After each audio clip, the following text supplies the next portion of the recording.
Les amis, dans cette vidéo, je vais vous partager mon avis sur Riser après 6 mois avec les avantages et les inconvénients que j'ai pu en retirer. Donc on est parti de suite. On va tout d'abord commencer par le crowdfunding de manière générale avec les types de projets qu'on peut avoir selon les plateformes, les avantages du crowdfunding, les inconvénients et ensuite on verra les types de garanties. Et après on s'attaque vraiment à Riser spécifiquement avec les avantages, les inconvénients, aussi les projets sur lesquels j'ai investi. Donc on est parti de suite. Et juste avant, pour ceux qui sont impatients et qui souhaitent avoir un code bonus pour Riser, j'ai un code de parrainage, comme tous les comptes Riser, qui est TR100, qu'il faut indiquer à l'inscription pour avoir 100 euros offerts, qu'on aura une fois réalisé son premier investissement sur la plateforme, qui ira directement sur son compte. Donc ça, c'est en description pour les impatients, sinon on est parti de suite. Donc on commence par les différents types de projets en crowdfunding de manière générale. Alors on a 3 types de projets: des projets de division, des projets de construction et des projets de destruction.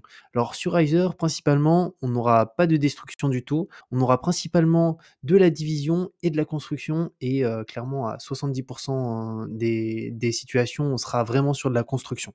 Maintenant, les avantages et les inconvénients du crowdfunding de manière générale. Alors commençons par les avantages. Premier avantage, c'est le rendement qui est important. On est en moyenne sur 10% par an sur la majorité des projets. Donc c'est quand même énorme et surtout c'est 10% net en termes de rendement. Donc, c'est vraiment important. Ensuite, en deuxième point, c'est la diversification, que ce soit sur le type de projet, les situations géographiques, les garanties, etc. Maintenant, les inconvénients du crowdfunding, parce que rien n'est parfait, il y a des inconvénients. Le premier inconvénient, c'est que l'argent, il est bloqué pour la durée du projet. Donc ça peut être 3 mois, 6 mois, 12 mois, 24 mois, même 36 mois, 4 ans. Bon, c'est rare que ce soit 4 ans, mais souvent on est entre 12 et 24 mois sur la majorité des projets.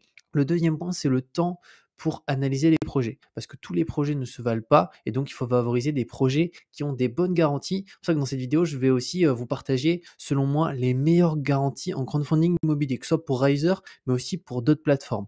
Ensuite, en dernier point, c'est que c'est pas entièrement passif, parce que effectivement, il faut quand même analyser les projets. Il faut aussi se connecter sur la plateforme pour pouvoir investir, parce qu'on va voir que les projets peuvent partir plus ou moins rapidement.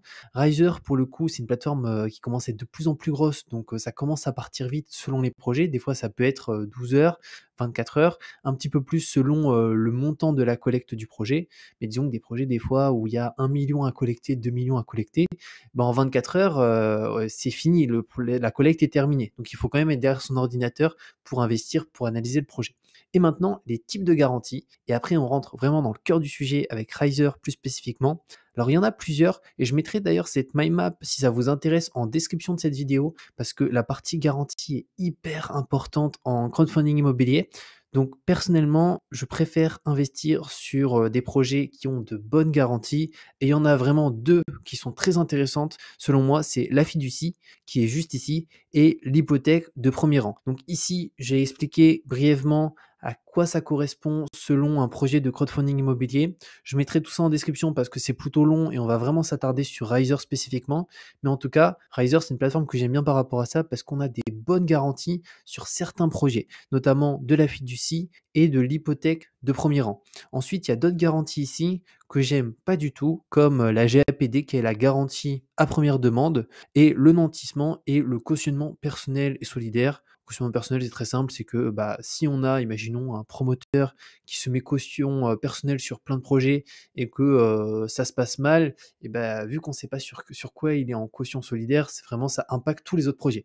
Donc vraiment les 2 garanties préférées dans mon cas, c'est la fiducie et l'hypothèque de premier rang. Alors l'hypothèque de premier rang, ça sera uniquement lorsqu'il n'y a pas de banque, donc où on est les seuls investisseurs dessus avec potentiellement les fonds propres directement du marchand de biens. Et comme ça, on a une hypothèque de premier rang, c'est-à-dire que s'il y a le moindre souci, on peut exercer cette hypothèque pour vendre le bien, ou du moins que la société de crowdfunding immobilier puisse le vendre. Si on n'a pas cette hypothèque de premier rang et qu'imaginons il y a une banque plus nous et plus le marchand de biens, ce qui va se passer, c'est que l'hypothèque de premier rang, c'est la banque qui va l'avoir et nous, on sera en second rang, donc on passera après. Donc potentiellement, on récupérera pas la totalité des fonds. Donc ça, c'est vraiment les 2 garanties que je préfère.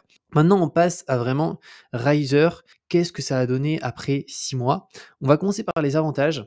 Et après, on va directement aller sur le site de Riser. Le premier avantage, c'est aucun défaut depuis 2016 sur 252 projets. C'est selon moi le plus gros avantage de cette plateforme, c'est finalement qu'elle a su démontrer que il n'y a pas eu de défaut pour le moment. Ça ne veut pas dire qu'il n'y en aura pas un jour, mais en tout cas, les projets visiblement sont bien analysés des marchands de biens et on peut voir que on n'a pas de défaut. Donc pour ça, pour aller voir où c'est, d'ailleurs, je vous invite vraiment à aller sur chaque plateforme sur lesquelles vous souhaitez vous inscrire à regarder finalement la performance de la plateforme. Donc il faut aller tout en bas et en général, on va avoir, alors ça va être juste ici, l'indicateur de performance. Si sur le site, il n'y a pas d'indicateur de performance tout en bas ou dans le menu, il faut absolument fuir. Vraiment, il faut vraiment qu'il y ait absolument un indicateur de performance pour voir les projets, est-ce qu'ils ont été remboursés, est-ce qu'il y a du retard, etc. Donc là, on va aller dessus pour voir. Donc j'attends un petit peu. Alors ici, on va regarder, nous ce qui va nous intéresser, c'est depuis 2016, on va pas regarder année après année, mais vraiment depuis le début, qu'est-ce que ça a donné. Donc le nombre de projets, 267 projets. On peut voir ici le nominal financé, donc on est à un peu plus de 273 millions.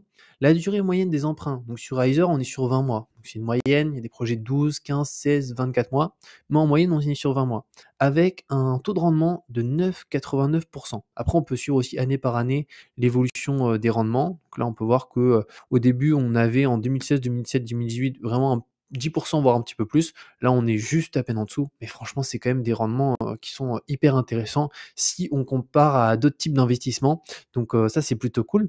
Après, les remboursements. Donc là, on peut voir sur les 273 millions, il y a 28,56% qui ont été remboursés. Alors on peut se dire, mince, ils sont où les 72% restants? C'est tout simplement des projets qui vont être en cours. Donc là, on va voir les projets qui ont été intégralement remboursés. Donc il y en a eu 99 sur 267 et le reste, les 151, sont actuellement en cours. Ici, on a accès au retard. Ça aussi, c'est hyper important parce que si une plateforme a un retard hyper important et qu'imaginons le promoteur, le constructeur, finalement, vu qu'il y a du retard, il va devoir aussi des intérêts aux investisseurs, donc à nous, pendant un plus large temps, une plus large durée. Donc du coup, ça peut l'impacter et potentiellement, ça peut créer encore plus de défauts. Parce que c'est un avantage pour nous, c'est-à-dire qu'il y a un retard de 3 mois, on perçoit 3 mois d'intérêt de plus, imaginons à 10% l'année. Donc c'est intéressant. Mais par contre, si le promoteur finit ric-rac en termes financiers, ça peut être problématique. Donc là, on peut regarder un petit peu les retards. Donc 0 à 6 mois, on est sur 10. Donc c'est rien du tout si on compare à d'autres plateformes où des fois on a des taux de retard qui sont assez importants. Là, on est sur 10 retards de 0 à 6 mois. Ensuite, des retards de plus de 6 mois, on est sur 7. Donc on peut voir qu'il y a 17 retards au total sur combien de projets? Sur 267. Donc franchement, c'est hyper faible à ce niveau-là et c'est toujours normal, on est dans les travaux, donc il y a toujours des imprévus, des délais de livraison qui n'ont pas été tenus et cetera. Mais ça reste quand même très, très faible et ensuite on passe aux pertes définitives. Donc 0 perte définitive pour le moment. Après, on a les taux de rendement ici qui vont être juste là. Le coût du risque annuel constaté, donc on peut voir que alors c'est un peu entre guillemets une estimation parce que c'est pas précis, à mes yeux, mais c'est vraiment finalement extrêmement faible par rapport au rendement qu'il y a derrière. C'est pour ça que le crowdfunding, je pense que plus tard, ça sera peut-être plus comme ça parce qu'aujourd'hui, c'est vraiment quelque chose qui est très intéressant. C'est pas spécifique à Riser, mais à d'autres plateformes aussi. On va avoir La Première Brique, on va avoir Club Funding qui ont aussi des excellentes garanties. Donc, il y a de plus en plus d'investisseurs qui aussi investissent en crowdfunding parce qu'on se retrouve avec des garanties qui sont très intéressantes et avec un actif derrière qui est l'immobilier qui est quand même plutôt solide. Donc ça, c'est pour la partie finalement indicateur de performance, donc 0 défaut depuis 2016. Franchement, c'est vraiment top. Ensuite, la durée des projets, 12 à 36 mois. Dans mon cas, les projets que j'ai réalisés, j'ai fait 3 projets, via, Riser. J'essaye de faire en sorte qu'ils durent 24 mois, donc 2 ans maximum et en général, en termes de rendement, on est autour des 10%. On l'a vu, c'est un peu la moyenne qui est indiquée ici. Alors on a des projets où c'est un petit peu plus, on a des projets où c'est 9%, où c'est un petit peu moins, donc ça dépend des projets. Ensuite, un quatrième avantage qui est pas des moindres, c'est que c'est une plateforme française et donc en France, il y a quand même beaucoup de choses qui sont régulées et là, on est sur une plateforme qui est agréée par, l'AMF, donc par l'autorité des marchés financiers, donc c'est un bon point. On a aussi des plateformes, de crowdfunding qui sont pas agréées, donc dans mon cas, là, je pense que c'est vraiment pas les meilleures plateformes sur lesquelles, s'orienter. En cinquième point, beaucoup de projets avec de l'hypothèque de premier rang. Parce que comme on l'a vu, un des points les plus importants, c'est vraiment les types de garanties sur les projets. Des fois, on va avoir juste, imaginons, du cautionnement personnel, des fois juste, une GAPD et des fois, on va avoir de l'hypothèque de premier rang. Ça se vaut, pas du tout ces différentes garanties, si on les met, les unes à côté des autres. Donc, ça, c'est vraiment un point qui est important, c'est qu'on a pas mal de projets avec de l'hypothèque de premier rang. On est les seuls à investir avec, les fonds propres, du promoteur, du constructeur. Donc ça fait que, bah, on n'a pas une banque devant qui prend l'hypothèque. Et ensuite, en 6e point, bonus de 100 €. Alors je l'ai dit en début de vidéo pour les personnes qui étaient pressées, mais on a un bonus de 100 € après le premier investissement avec le code TR100. Donc je mettrai, c'est mon lien de parrainage, hein, qui est en description, qui, intègre le code TR100. C'est par contre uniquement, lorsqu'on ouvre son compte et qu'on réalise son premier investissement. Donc, il suffit pas d'ouvrir le compte et directement on a 100 € dessus. Non, on fait notre premier projet et automatiquement les 100 € nous reviennent sur notre compte directement et d'ailleurs on peut les réinvestir. C'est, ce que j'ai fait personnellement.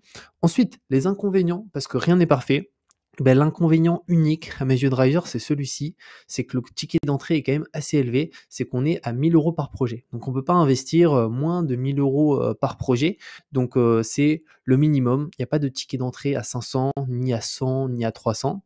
Donc c'est des tickets qui sont assez importants, mais c'est quand même très, très intéressant par rapport au type de garantie, au taux de défaut qu'on a qui est extrêmement faible, qui est de 0 et au rendement qui est, bah, important. 10 c'est pas rien, quoi. Donc ça, c'est l'inconvénient de Riser, c'est le ticket d'entrée. Malheureusement, on a beaucoup de plateformes aujourd'hui où les tickets d'entrée restent assez élevés, comme Clubfunding aussi, qui est la plus grosse plateforme de crowdfunding immobilier. Clubfunding, c'est 1 000 € aussi le ticket d'entrée. C'est que en termes de gestion, c'est plus intéressant et je leur avais demandé d'ailleurs à Riser pourquoi ils mettent pas un ticket d'entrée à 200 €, 500 € et cetera. Pour une raison simple, c'est qu'il y a 45 000 investisseurs sur la plateforme. Clubfunding, c'est, je pense beaucoup, beaucoup plus et s'ils veulent finalement faire en sorte de garder un service client, qui est, top, c'est-à-dire qui répond très rapidement, dans les minutes qui suivent et bah, ces numéros-là, il ne faut pas qu'ils soient surchargés, quoi. Donc il faut que ce soit entièrement disponible par mail, par téléphone, via le chat aussi et bah, aujourd'hui, c'est possible parce que forcément, bah, si on aurait des tickets d'entrée à 100 €, peut-être qu'on n'aurait pas 45 000 personnes, mais peut-être qu'on en aurait 400 000. Dans ce cas-là, ça serait, peut-être plus trop intéressant, pour eux en termes de gestion, ça prendrait trop de temps. Là, comme ça, ils sont hyper accessibles et d'ailleurs, c'est, disponible pour les personnes qui sont France, Suisse, Belgique, Luxembourg, même si c'est une entreprise, bien entendu, qui est française. Donc, voilà par rapport à cet inconvénient. Maintenant, les projets sur lesquels j'ai investi, alors vous pouvez aller voir sur la plateforme, alors Jules Ferry, qui est un projet à La Réunion. Donc, j'étais parti en vacances à Maurice et j'avais vu qu'il y avait un projet qui était sorti à La Réunion. Je me suis dit: «Pourquoi pas?» avec de très bonnes garanties. Il y a une hypothèque de premier rang dessus, donc c'était, une construction pour le coup d'une résidence étudiante et ensuite il y a 2 autres projets à Nice, donc Chemin de Nice, Nissart qui sont aussi, 2 autres projets donc, sur la Côte d'Azur.